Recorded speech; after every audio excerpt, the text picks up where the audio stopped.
Bapak Ibu saudara-saudari yang terkasih, harta yang berharga dalam hidup kita itu mungkin berbeda-beda karena beda latar belakang, beda cara pandang.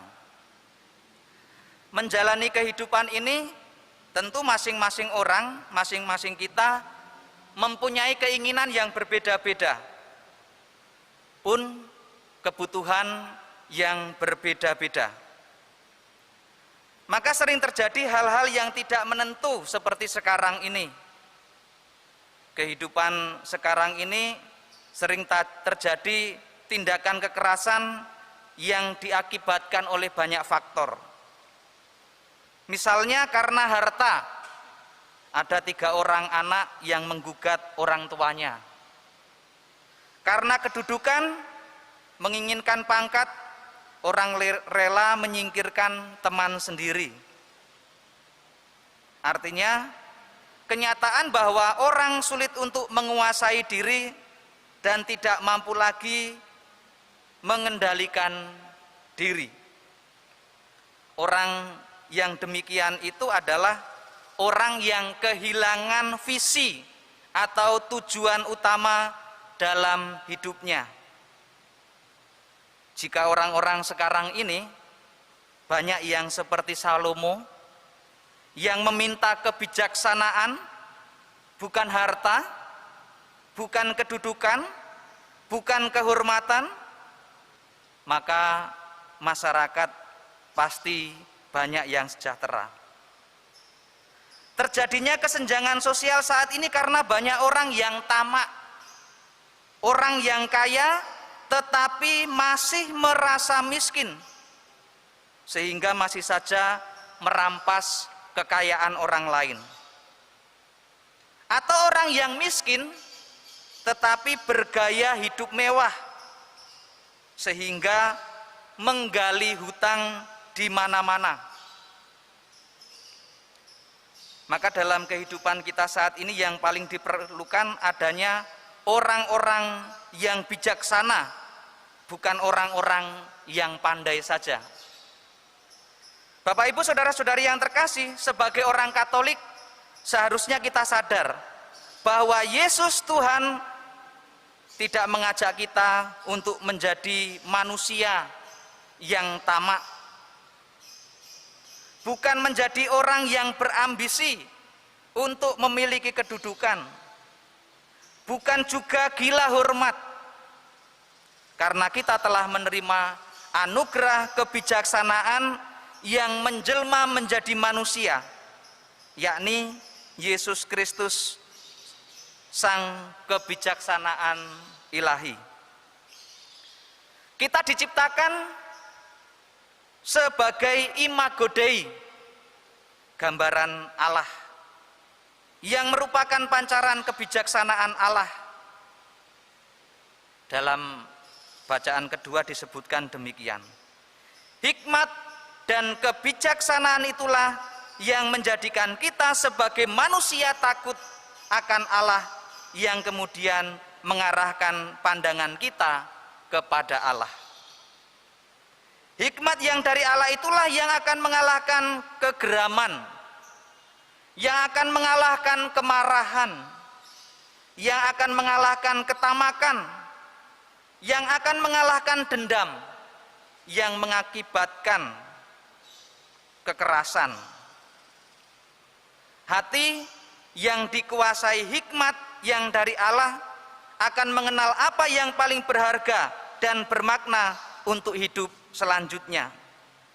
Sebagaimana dalam bacaan pertama, seorang petani berani mau menjual segala harta miliknya, kemudian membeli ladang setelah ditemukan harta yang berharga itu.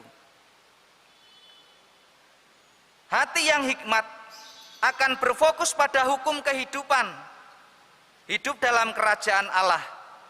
Hanya kerajaan Allah lah yang dianggap berharga dan mau menjual segala harta miliknya.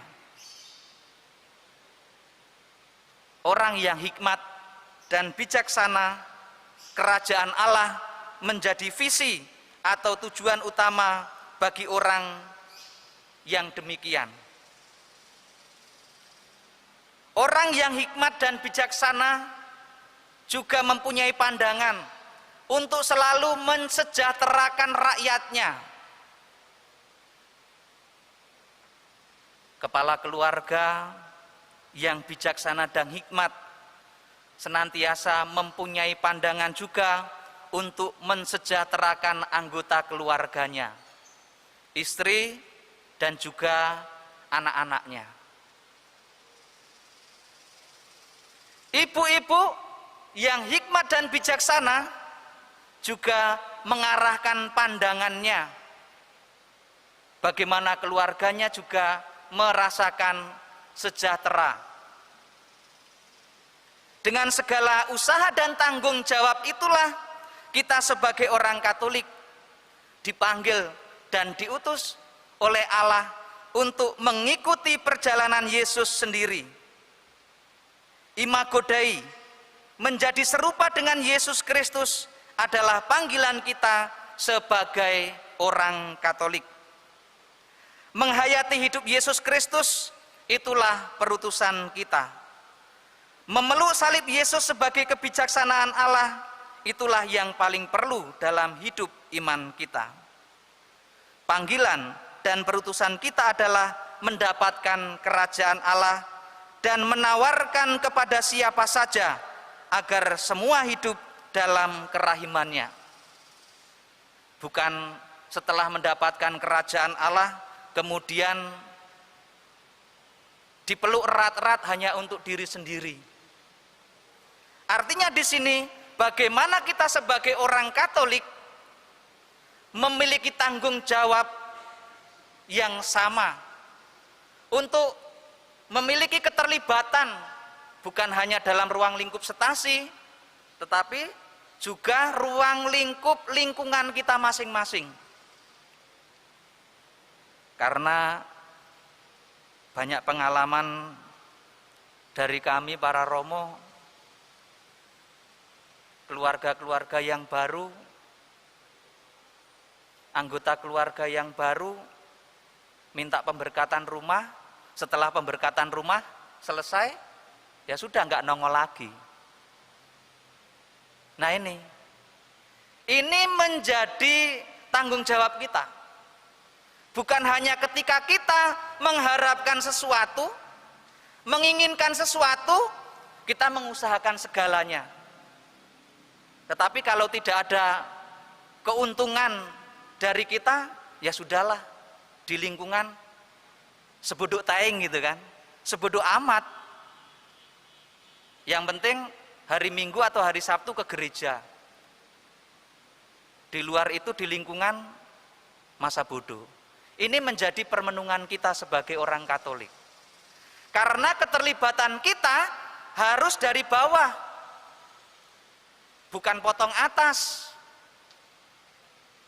Nah maka mari kita bersama-sama, karena memang panggilan dan perutusan kita untuk mendapatkan kerajaan Allah itu, kemudian membagikan kepada orang lain.